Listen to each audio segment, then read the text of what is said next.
बिस्मिल्लाहिर्रहमानिर्रहीम। तो आज की क्लास में हम क्वेश्चन शुरू करना चाहते हैं कि इसका इनकम्प्लीट रिकॉर्ड्स का। और जो पहला क्वेश्चन हमने चूज किया हुआ हैंडबुक का क्वेश्चन नंबर 8 है।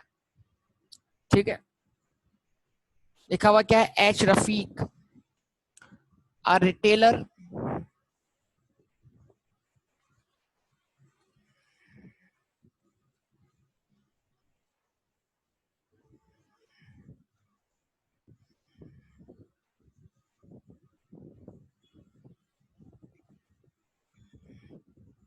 ठीक है जी। H Rafiq uh retailer started his business on 1st January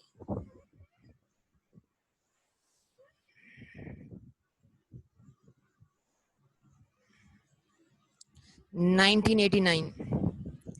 तो बिजनेस कब शुरू किया बेटा उसने, जरा बताइएगा। 1 जनवरी 1989 को।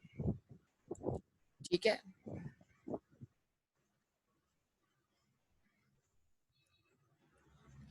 with an opening capital of rupees 10,000 which he deposited into the business bank account। उसने अपना बिजनेस शुरू किया 10,000 रुपए कैपिटल से, जो कि उसने सीधा कहाँ डिपॉजिट किया? बिजनेस के बैंक अकाउंट में। तो एंट्री क्या बनी? Bank debit, capital credit. Yes और नो बोलिए, बताइए। ये एंट्री बनी कि नहीं बनी? बताइए सब लोग, बोलिए। अच्छा जी, ओके।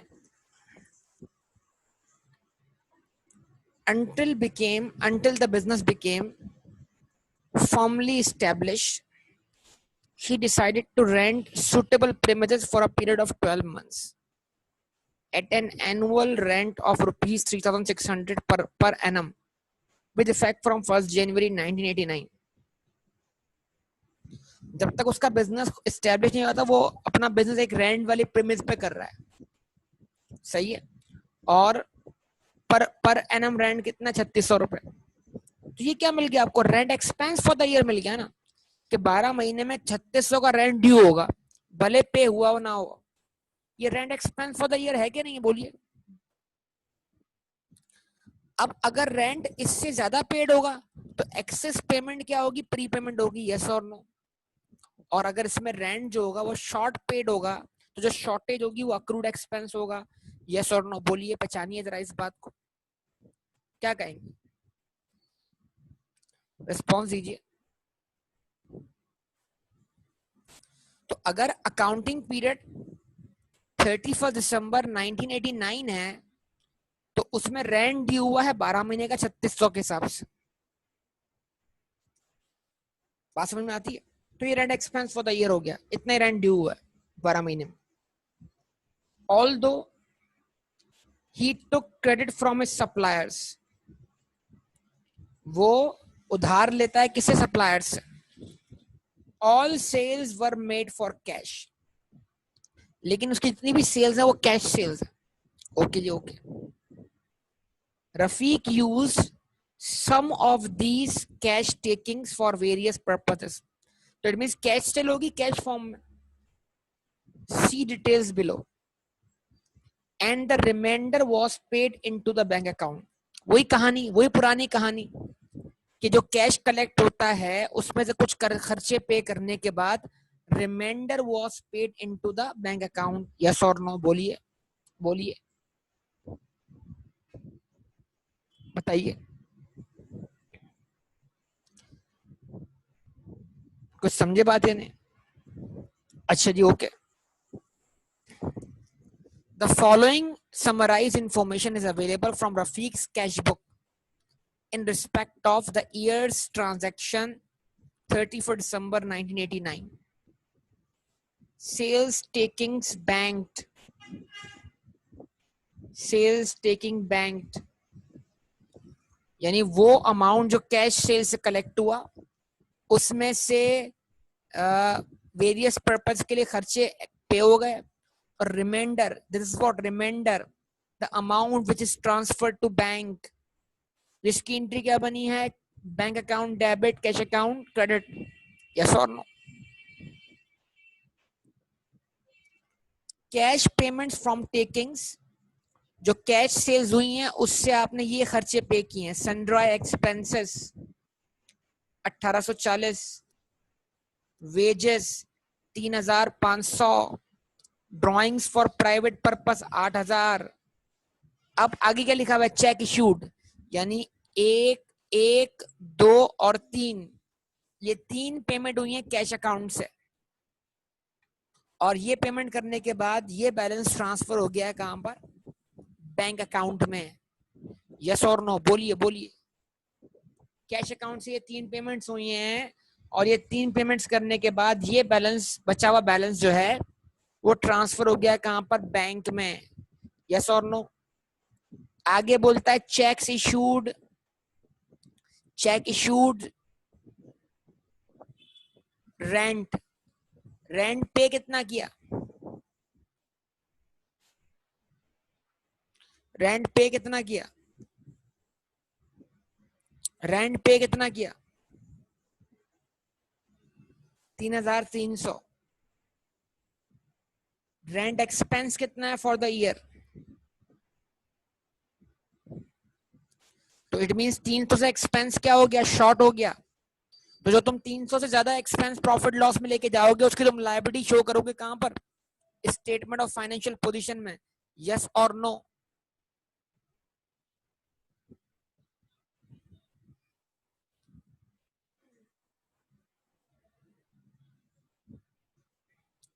बेटा ये रेंट खुद रिसीव क्यों करेगा यार, ये तो अपने बिजनेस के लिए प्रॉपर्टी रेंट पे ले रहा है ना। Until the business became firmly establish he decided to rent suitable premises for a period of 12 months। ठीक है, इसने प्रॉपर्टी रेंट पे दी थोड़ी है, रेंट पे ली है ताकि बिजनेस चल सके। सन्ड्रा एक्सपेंसेस की और पेमेंट कितनी है, 750। यस और नो बोलिए। ओके जी, उसके बाद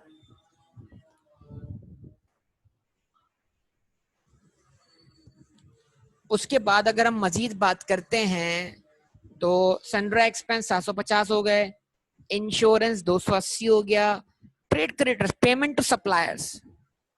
यस और नो।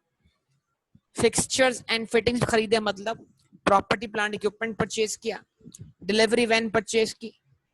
जवाब दीजिए आप सब लोग। सही है। In addition the following information is also available. अब क्या है देखें, अब एक चीज समझिएगा, जब बिजनेस का पहला साल होगा, जब बिजनेस का क्या होगा, पहला साल होगा, तो कोई ओपनिंग बैलेंस तो नहीं होगा ना, कोई ओपनिंग बैलेंस तो नहीं होगा ना। तो वो जो ओपनिंग बैलेंस वाली कंडीशन थी कि when opening balance of debtor is available, closing balance of debtor available, restrict from debtor is available, तो आपको सेल मिल जाएगी डेटर अकाउंट से। तो ओपनिंग बैलेंस वाली कंडीशन तो बिजनेस के पहले साल होने की वजह से ऑटोमेटिक खत्म हो गई। यस और नो बताइए।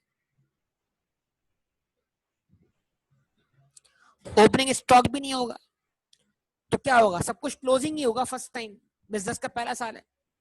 In addition, the following information is also available. Stock at December 1989 was valued at rupees 3,240. Correct? There was prepaid insurance of rupees 40.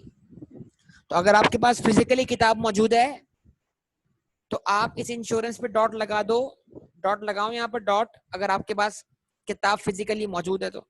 मैं लगाता हूँ डॉट, लेकिन ये खत्म नहीं, ऊपर ऊपर मूव हो जाएगा, ठीक है ना। ये डॉट का मतलब क्या है, मुझे 280 में से 40 रुपए को एक्सपेंस बनने नहीं देना। क्यों, इसलिए कि इसमें 40 आने वाले अकाउंटिंग पीरियड के लिए पेड है। यस और नो बोलिए। याद रहेगा ना बेटा आप लोगों को, वो डॉट वाली पॉलिसी हमारी। क्या कहते हैं आप सब लोग।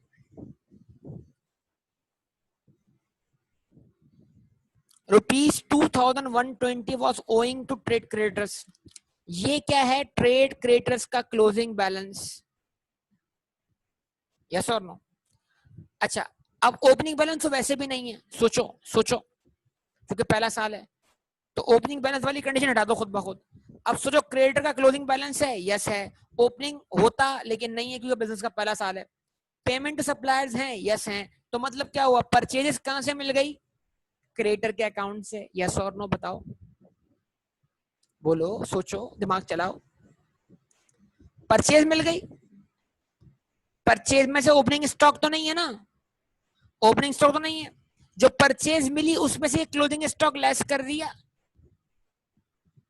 डायरेक्ट क्या बन गया, बोलो अब क्या बना, आंसर क्या बना, जैसे ही परचेज मिली उसमें से लेस क्या क्लोजिंग स्टॉक, तो क्या बन गया, बोलो सब लोग बोलो, बताओ, कॉस्ट ऑफ सेल। बेहतरीन बात, कॉस्ट ऑफ सेल आ गई। अब अगर क्वेश्चन में कोई मार्कअप या मार्जिन होता तो उस कॉस्ट ऑफ सेल को मैं कन्वर्ट कर लेता सेल में, लेकिन फिल वक्त कोई मार्कअप मार्जिन नहीं है। और ये लाइन बड़ी इंपॉर्टेंट है, ये लाइन इंपॉर्टेंट है, क्या इंपॉर्टेंट लाइन है बेटा, इसको पढ़ लो जो लाइन तुमने पढ़ी, sales were made for cash, यानी इसके पास कोई क्रेडिट सेल्स नहीं है, तो जब कोई क्रेडिट सेल्स नहीं है तो कोई डेटर का अकाउंट भी नहीं है। आप डेटर अकाउंट को भूल जाओ, फिल वक्त तो भूल जाओ, और सोचो कि कैश सेल की एंट्री क्या होती है। कैश सेल की एंट्री कैश डेबिट होती है और सेल्स क्रेडिट होती है, यस और नो। तो अब वो कौन सा अकाउंट है जिस अकाउंट से मुझे सेल मिल सकती है, वो अकाउंट कैश अकाउंट है। सोचो, कैश अकाउंट की डेबिट साइड पे जो भी कैश कलेक्ट हुआ होगा वो कैश सेल्स की वजह से कलेक्ट हुआ होगा, क्या कहते हैं। जिस तरह हम कैश अकाउंट से रिसिप्ट फ्रॉम डेटर निकाला करते थे, अब वो रिसिप्ट फ्रॉम डेटर नहीं है, बल्कि एग्जाम्पल्स में जो हमने वर्किंग की थी, अब वो रिसिप्ट फ्रॉम डेटर नहीं है, बल्कि वो डायरेक्ट क्या है, कैश सेल्स। समझे बात या नहीं, बोलो, रिस्पॉन्स करो, ऐसे ही है। अच्छा जी, ओके।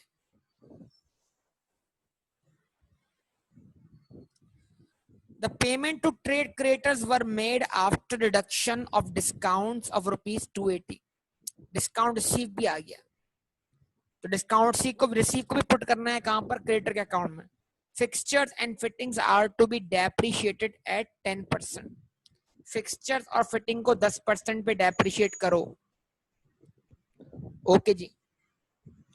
और आगे क्या बोलता है, it is estimated that Rafiq will keep delivery van for 5 years, 5 साल उसकी यूजफुल लाइफ है, after which time it will be sold at an estimated price of 500। ये स्क्रैप वैल्यू है, तो कॉस्ट माइनस स्क्रैप वैल्यू क्या मिल जाएगा बेटा आपको,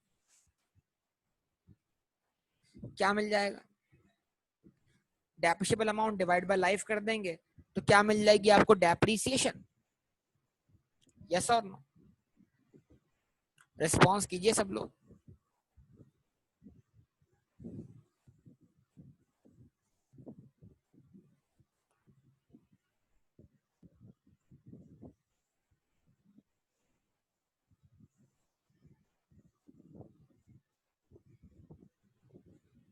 ऐसे ही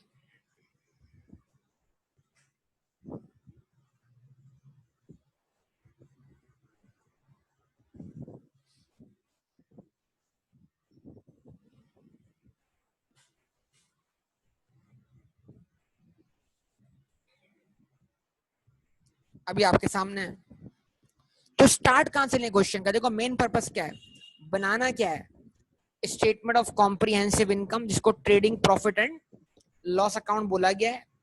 तो ये ट्रेडिंग प्रॉफिट लॉस अकाउंट क्या है आपका, स्टेटमेंट ऑफ कॉम्प्रिहेंसिव इनकम ही है। बैलेंस शीट क्या है, स्टेटमेंट ऑफ फाइनेंशियल पोजीशन है। ये आईकेएफ का पुराना पास पेपर है बहुत, 1989 का, समझ लें आप इसको बेटा, गुजरे वक्तों की बातें। तो ये आपके सामने पूरा क्वेश्चन है, अप्रोच क्या होनी चाहिए। दिमाग बोलता है पहले सेल निकालें, ऐसा ही है ना, तो आप जरा सेल के लिए एनालाइज तो कर लें कि क्या क्या आना चाहिए। अच्छा, कैश का कोई क्लोजिंग बैलेंस नहीं दिया हुआ, तो हम ये अज्यूम करेंगे कैश पूरा का पूरा ट्रांसफर हो गया कहां पर, कैश पूरा का पूरा ट्रांसफर हो गया कहां पर, बैंक में, ऐसा ही है। और बैंक की ये पेमेंट्स करने के बाद अगर कुछ बचेगा तो बैंक का बैलेंस शीट ही कहलाएगा, यस और नो। तो अब आप लोग क्या करें, अपने रजिस्टर पे आ जाएं सब लोग, रजिस्टर जिस पे आप लिख रहे होंगे उसका page number 1 for statement of comprehensive income, बेटा page number 2 for statement of financial position, सही। Page number 1 for statement of comprehensive income, page number 2 for statement of financial position, क्या कहते हैं बताइए, and page number 3 for workings. तो अब जो मैं करने जा रहा हूं वो आप कहां करेंगे, पेज नंबर 3 पर। सही है।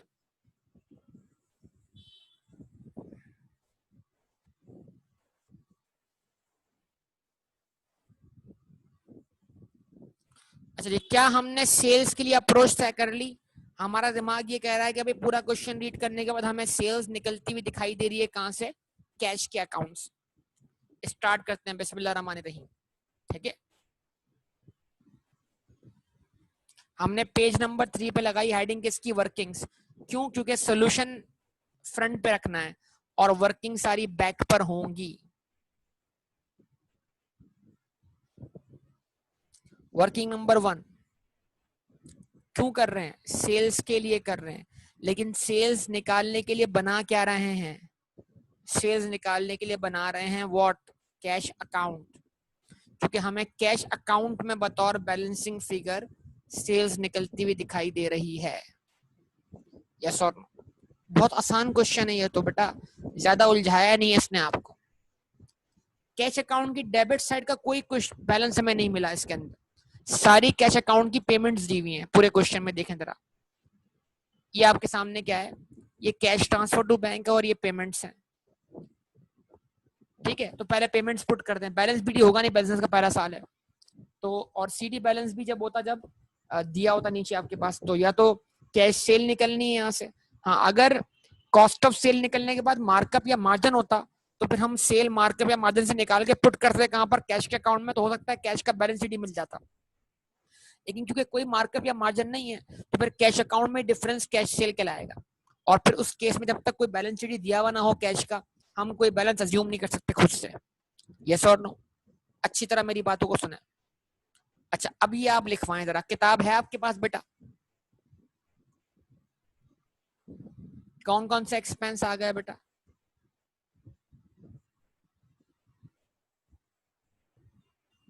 सन्ड्रा एक्सपेंस की पेमेंट हुई, यस और नो बोलिए। 1840।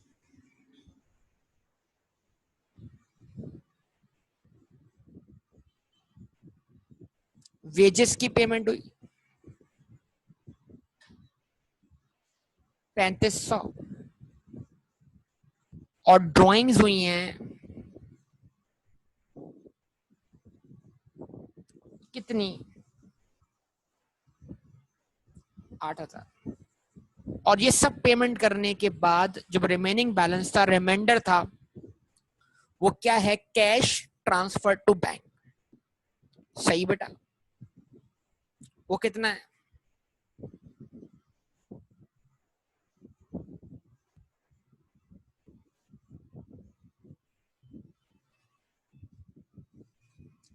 42,200।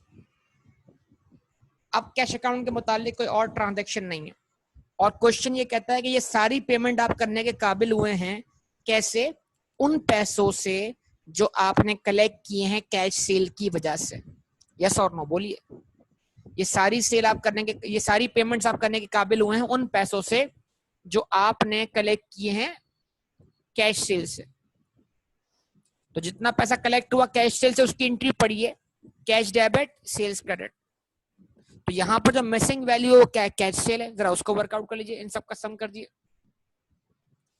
55,540।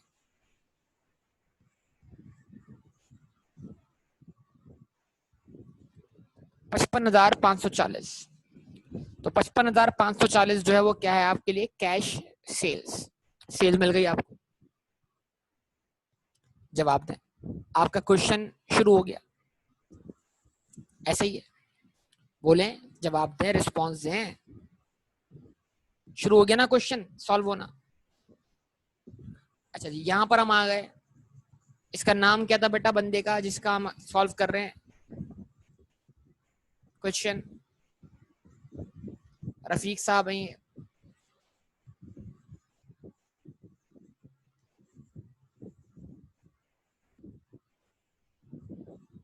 H Rafiq,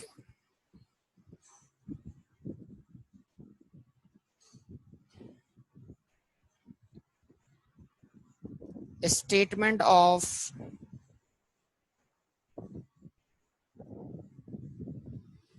comprehensive income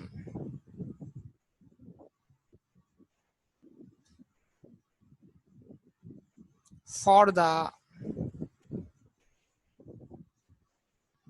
year ended 31st December 1989। तो बहुत कदीम क्वेश्चन आप सॉल्व कर रहे हैं। ओके ना, सबसे पहले सेल्स, हमने कहा सेल्स वर्कआउट की हमने एज पर वर्किंग नंबर 1। कितनी सेल्स आई भाई? 55,540। अब लेस क्या करेंगे?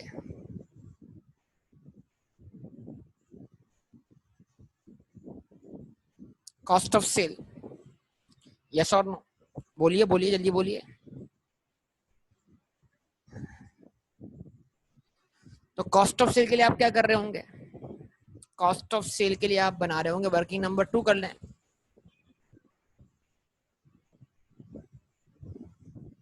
कॉस्ट ऑफ सेल्स, और ऑब्वियसली कॉस्ट ऑफ सेल आपको कहां से निकलती हुई दिखाई दे रही है? इन्वेंट्री अकाउंट से।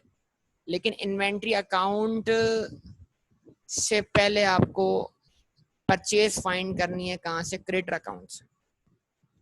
पहले आप इन्वेंट्री अकाउंट शो करें आगे फ्रंट पर।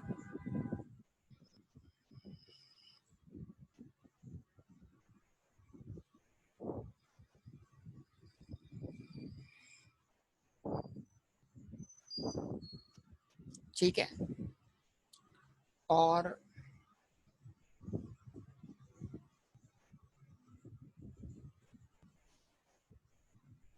ये आप शो कर दें क्या?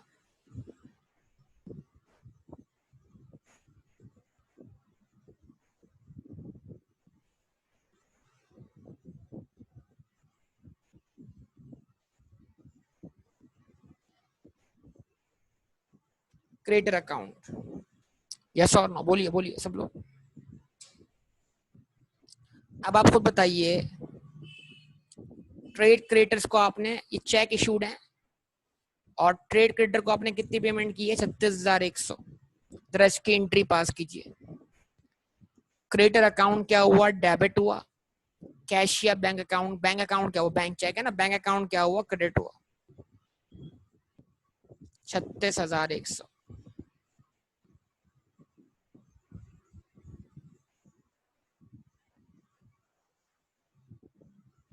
सही है, यस और नो? रिस्पॉन्स बेटा, रिस्पॉन्स। डिस्काउंट कितना मिला? डिस्काउंट, डिस्काउंट कितना मिला? तो क्रेडिटर अकाउंट डेबिट हुआ, डिस्काउंट रिसीव क्रेडिट हो गया कितने से? 280 से, यस और नो? ठीक है, अच्छा जी। और अब यहां पुट कर दें आप क्या? क्रेडिटर का बैलेंस सीडी। सीडी कितना है? Balance CD as per the question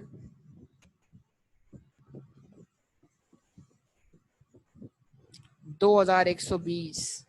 जवाब दें।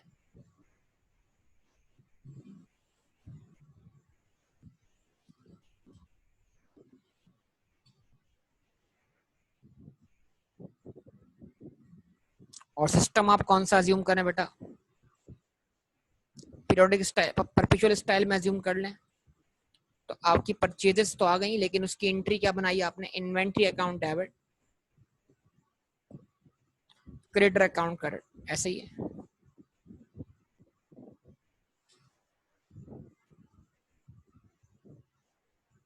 कितना अमाउंट है भाई? 38,500। तो 38,500 से इन्वेंट्री अकाउंट डेबिट हो गया। डिफरेंस किसका आ गया? क्रेडिटर्स का। वैसे इन्वेंट्री अकाउंट में बैलेंस सीडी पुट कर दें किसका? क्लोजिंग स्टॉक का बेटा। तो क्या मिल जाएगा आपको? डिफरेंस जो होगा वो क्या कहलाएगा? Cost of sales.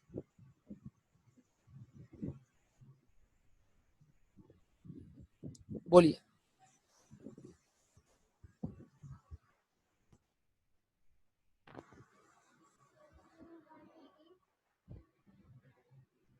Cost of sales.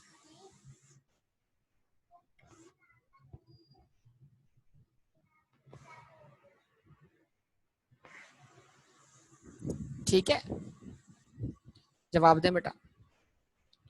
तो कितना अमाउंट आया?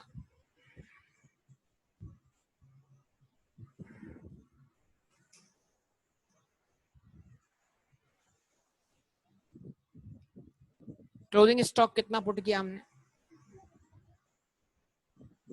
2000, सॉरी 3240।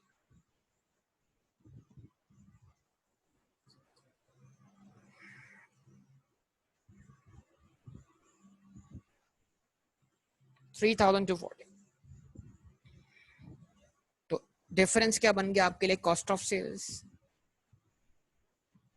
तो बताइए बेटा, कॉस्ट ऑफ सेल्स कितना आ गया आपके पास? 35,260।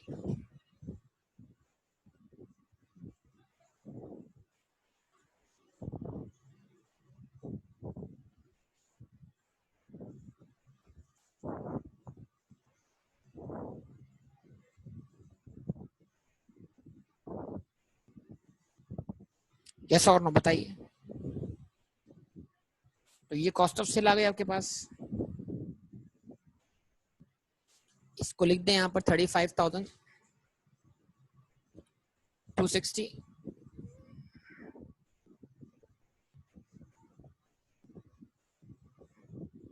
तो क्या मिल जाएगा आपको बेटा? Gross profit. Gross profit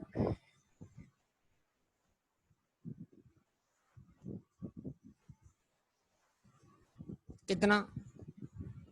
20,280। ऐसा ही है। ऐड कर दें क्या? डिस्काउंट रिसीव्ड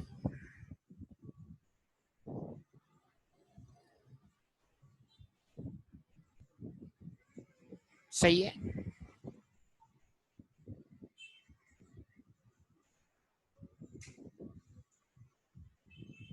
और डिस्काउंट रिसीव कितना है?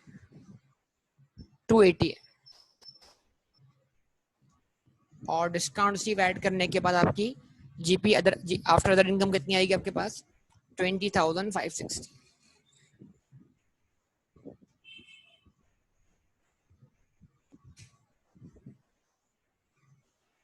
ऐसा ही है। अच्छा, अब क्या करने हैं भाई? लेस करने हैं एक्सपेंसेस। और एक्सपेंसेस आपको सारे कहाँ से मिल जाएंगे बेटा? एक्सपेंसेस आपको सारे कैश और बैंक की पेमेंट्स में से मिल जाएंगे। बस ख्याल ही रखना है कि जो कैश और बैंक से पेमेंट्स हुई हैं, जरूरी नहीं कि पेमेंट्स एग्जैक्टली एक्सपेंस के बराबर हो। क्यों? इसलिए कि अगर उनका कोई अक्रूवल या प्री पेमेंट का इफेक्ट हुआ तो भी कंसीडर करना क्या है? जरूरी है। यस और नो? जवाब दीजिए, रिस्पॉन्स दीजिए बेटा, रिस्पॉन्स।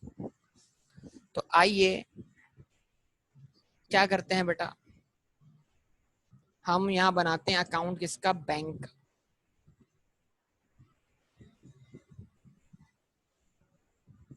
वैसे तो अकाउंट हमें काम आएगा बैंक का बैलेंस शीट निकालने के लिए, लेकिन एक तरह से तसल्ली हो जाएगी आपको कि भाई आपके जो पेमेंट्स हैं वो सारी आपने कंसीडर कर ली कि नहीं कर ली।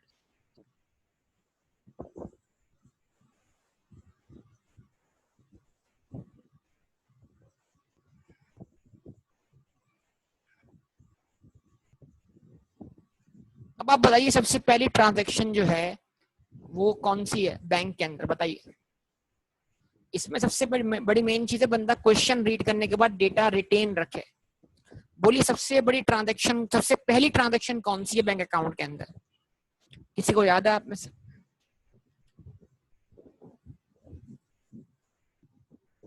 Yes, capital. आपने बिजनेस शुरू किया कितने से? 10,000 से। और आपने वो पैसा कहाँ डिपॉजिट किया? बैंक अकाउंट में। तो बैंक अकाउंट डेबिट हुआ 10,000 से। रेफरेंस किसका आ गया? कैपिटल का। यानी कि कैपिटल अकाउंट क्या हो गया? क्रेडिट हो गया। फिर मजीद पैसा बैंक में कहां से आया? ऑब्वियसली मजीद पैसा बैंक में ये आया ना, जो कि cash transfer to bank. Yes और नो? 42,200 से बैंक डेबिट हो गया और यहाँ पर रेफरेंस आ गया किसका? कैश का।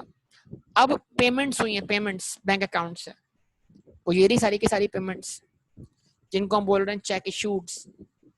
रेंट पे हुआ, सन्ड्री एक्सपेंस पे हुए, इंश्योरेंस पे हुआ, ट्रेड क्रेडिटर्स पे हुए, फिटिंग्स, फर्नीचर और ये सब चीजें। तो अब आप जरा नोट कर लें, मुझे बारी बारी बता दीजिएगा सब लोग जरा। रेंट पे हुआ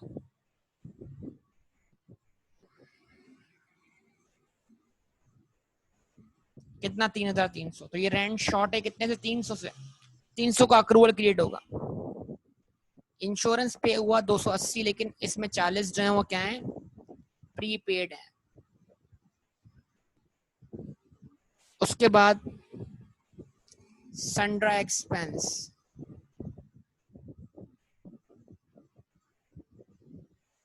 कितने हैं बेटा? 750। अच्छा जी। उसके बाद पेमेंट टू क्रिएटर्स, इससे हमने क्रिएटर अकाउंट को डेबिट किया, बैंक अकाउंट क्रेडिट कर 36,100। यस और नो? फिक्सचर्स परचेज किए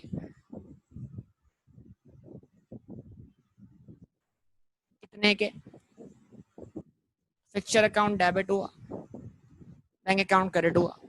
व्हीकल परचेज किया 4,000 का। अब जो बचा बेटा वो बैंक का बैलेंस सीडी है। तो बैंक का बैलेंस सीडी निकालो ताकि हम उसको ले जा सकें स्टेटमेंट ऑफ फाइनेंशियल पोजीशन में।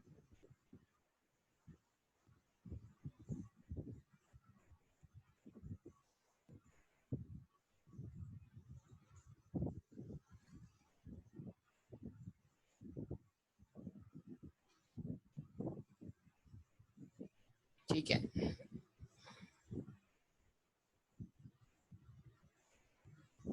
ऐसा ही है। किसने वर्कआउट किया बैलेंस शीट बैंक का? आप में से किसने वर्कआउट किया? आप में से बैंक का बैलेंस शीट कितना?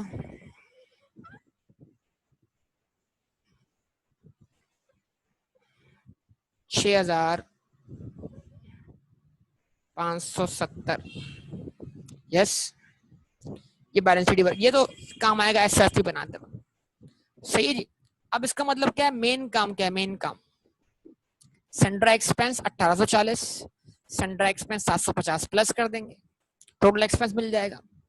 वेजेस 3,500, रेंट 3,300 है लेकिन 300 शॉर्ट है, 3600 से लेंगे। अच्छा, उसके बाद इंश्योरेंस जो है वो 240 जाएगा, 40 से प्रीपेड है। यस और नो? बोलिए आप सब जरा। तो जरा आप एक्सपेंसेस मुझे लिखवाना शुरू करें बारी बारी। पहले वो एक्सपेंसेस जो कैश आइटम्स है ना, मतलब जो कैश में पे हुआ है, और जो एक्सपेंसेस कैश में पे हुए हैं वो सारे के सारे कहाँ होंगे बेटा? वो सारे के सारे होंगे कैश और बैंक अकाउंट की क्रेडिट साइड पर। यस और नो? बस ख्याल ही रखना कि उनका कोई अक्रूवल या प्रीपेमेंट का इफेक्ट ना हो। बस सबसे पहले सन्ड्री एक्सपेंस 1840 प्लस 750 कितना हुआ बताओ?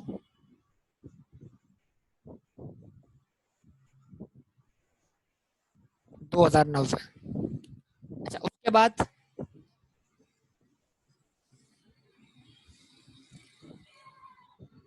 क्या था? नेक्स्ट आपके पास क्या है? वेजेस है। यहाँ से पहले कैश में जो वहां से है, कैश निपटा लो। 3,500, 3,500।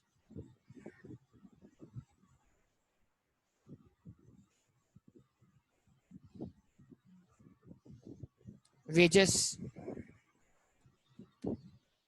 सन्ड्री एक्सपेंस का बैलेंस सही बताइए बेटा।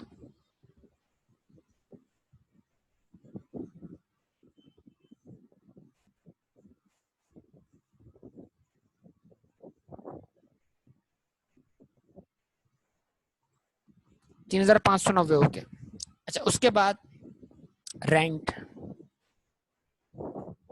रेंट पेड कितना है 3,300, तो आपको एक्सपेंस कितना ले जाना है 3,600, तो 300 से एक्सपेंस बढ़ाया और 300 से लायबिलिटी क्रिएट कर दी अक्रूड एक्सपेंस की, कहां पर, एसओएफपी में। यस और नो बताइए। उसके बाद इंश्योरेंस,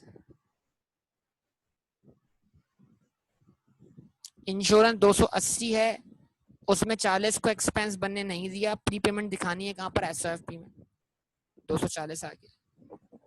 जवाब दें आप सब लोग बेटा, रिस्पॉन्स दें। तो जरा चेक कर लें, सारे एक्सपेंसेस हो गए, सन्ड्रा एक्सपेंस हो गए, वेजेस हो गए, रेंट हो गया, सन्ड्रा एक्सपेंस हो गया, इंश्योरेंस हो गया। अब क्या बचा, अब बचा ये जो आपने फर्नीचर और फिटिंग्स परचेज किए ना, इनकी डेप्रिसिएशन। तो फर्नीचर फिटिंग को डेप्रिशिएट करें कितने से, 10% से, सही है। तो अब आप निकाल लें डेप्रिसिएशन,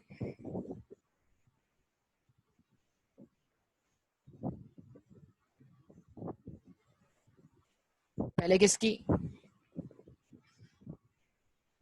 फर्नीचर एंड फिटिंग्स की,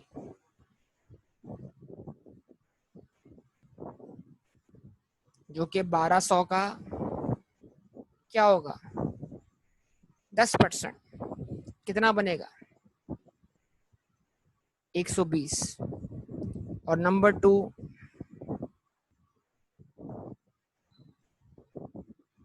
व्हीकल 4,000 का परचेज किया, 500 उसकी रेजिडुअल वैल्यू है, डिवाइड कर दिया 5 साल से, डिवाइडेड बाय 5, क्या आंसर आता है बताओ, 90, 900, 900, बोलो बेटा।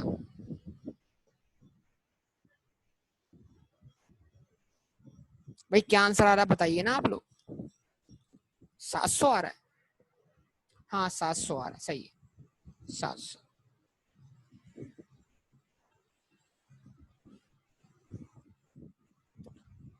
ओके जी, इसका मतलब क्या, अब ख्याल रखिए कि एक्सपेंस रहता तो नहीं है, तकरीबन एक्सपेंस सारे क्या होगा, पूरा होगा। अब आप एक्सपेंस का सम कर लें भाई,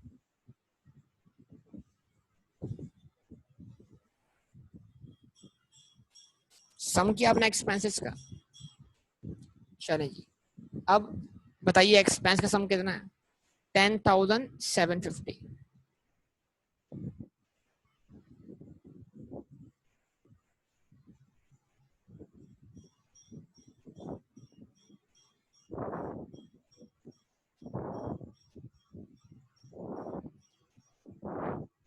net profit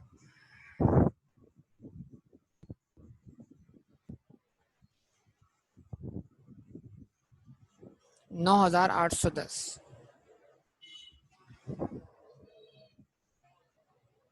9,810,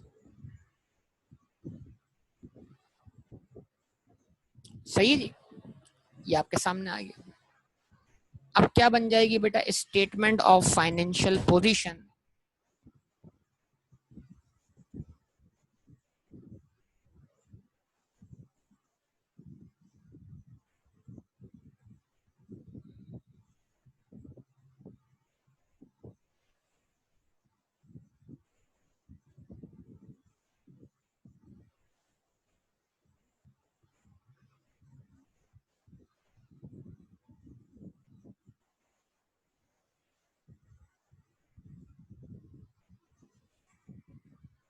as on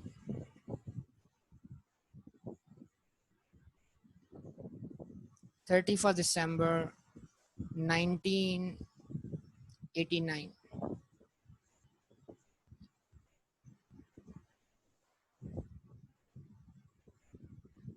assets, फिर उसके बाद नॉन करंट एसेट्स,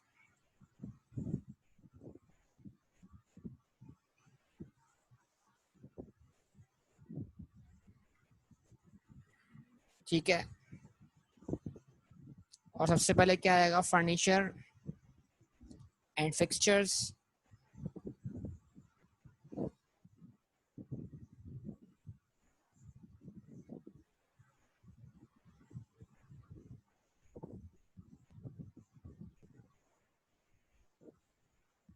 क्या कॉस्ट है? 1200 माइनस 120, कितना बचा आपके पास बेटा?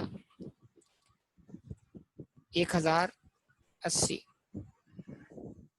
यस बेटा। व्हीकल क्या कॉस्ट है? 4000 रुपए। कितनी डेप्शन चार्ज की आपने? 700। WDV क्या बची? 3300। यस और नो बोलिए बेटा, बोलिए, रिस्पॉन्स कीजिए, बताइए सम, बताइए कितना हुआ सम इसका? 4380।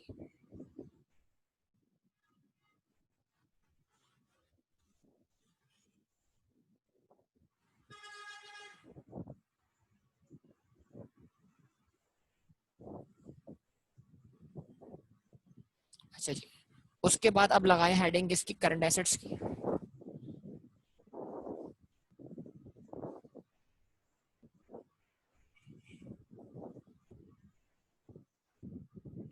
इन्वेंट्री का क्लोजिंग बैलेंस बताइए, इन्वेंट्री का क्लोजिंग बैलेंस।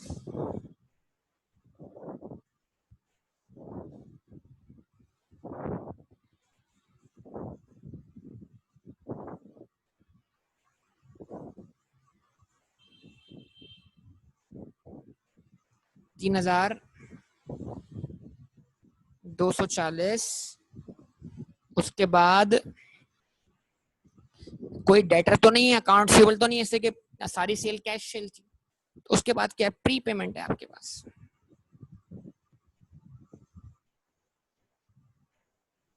कितने से? 40 से। और कैश का भी कोई क्लोजिंग बैलेंस नहीं है, तो मतलब जो बैलेंस है वो बैंक का ही है। तो अभी बताइए बैंक का बैलेंस शीट क्या वर्कआउट किया था वर्किंग में आपने?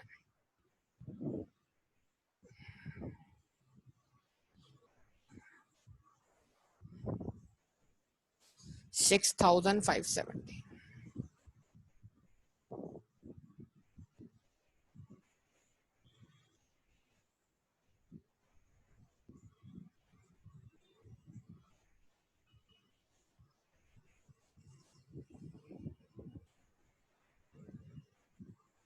ठीक है जी, सम कर दें आप इसका।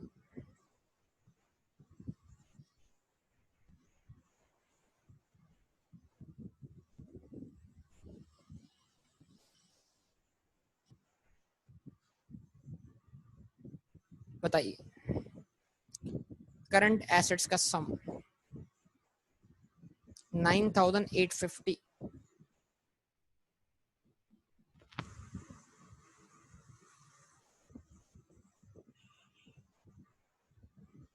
और टोटल एसेट्स 9850 प्लस 14230।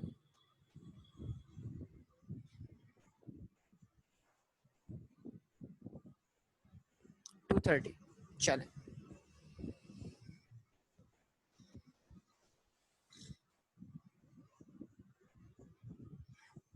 लगाते हैं हेडिंग किस चीज की? Equities and what? लायबिलिटीज।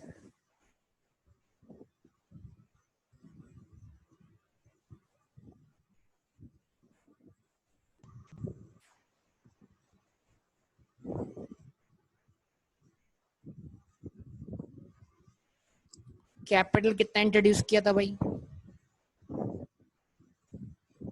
10,000 रुपए।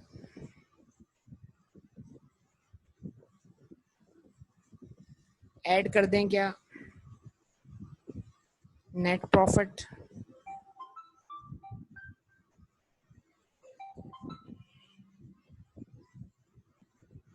ऐड क्या कर दें नेट प्रॉफिट? कितना? 9810। लेस क्या करते हैं? ड्राइंग्स।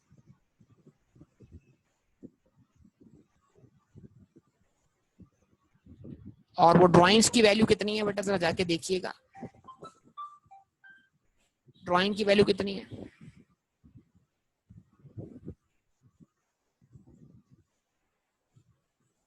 ड्राइंग्स की वैल्यू आपको दिख जाएगी कहां पर?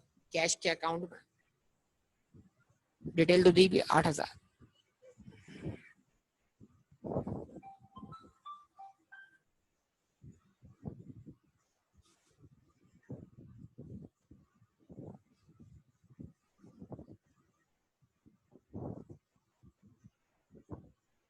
इक्विटी का क्लोजिंग बैलेंस बताइए। 10,000 प्लस 9,000, 810 माइनस 8,000, 11,810।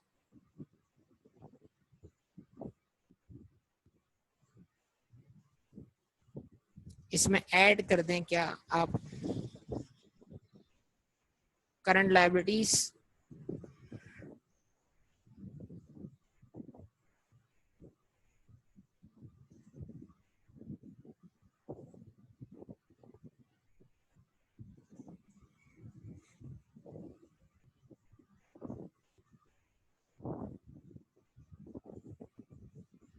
कितनी करंट लायबिलिटीज? एक क्रेडिटर की लायबिलिटी है, क्रेडिटर है, क्रेडिटर का बैलेंस बताइए बेटा। क्रेडिटर है और दूसरा क्या आपके पास अक्रूड रेंट है।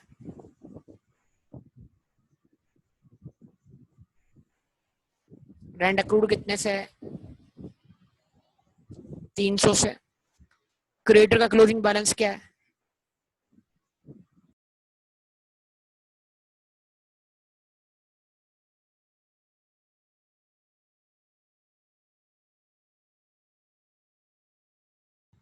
दो हजार 120 जो है वो क्लोजिंग बैलेंस।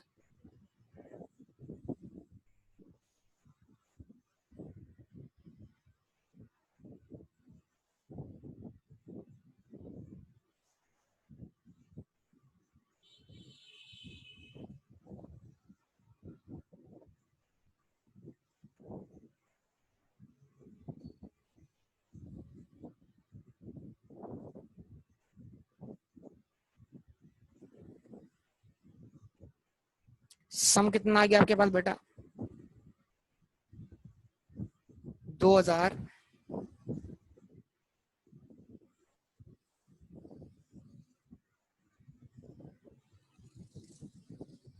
420 और टोटल कर लीजिए अब इसका।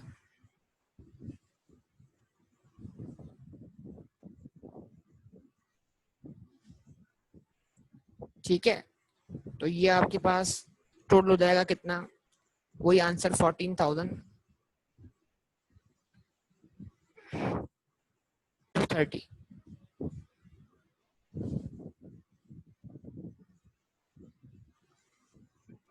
यस और नो बेटा? तो आपका एसएफपी क्या हो गया? बैलेंस हो गया। क्वेश्चन कंप्लीट हो गया। ठीक है बेटा, कुछ आइडिया हुआ आप लोगों को इस चीज का कि कैसे क्वेश्चन करने हमने पेपर के अंदर? लेकिन ये तो बिल्कुल इब्तदाई लेवल है, अभी आगे क्वेश्चन लेवल है, उनके लेवल है, ब्रेनस्टॉर्मिंग ज्यादा होगी, बहुत ज्यादा। अब आप ये काम करें कि मैं चाहता हूँ ब्रेनस्टॉर्मिंग के छोटे छोटे क्वेश्चन आप सबसे पहले एमसीक्यू जितने भी है ना वो आगे आप सॉल्व करते जाएं।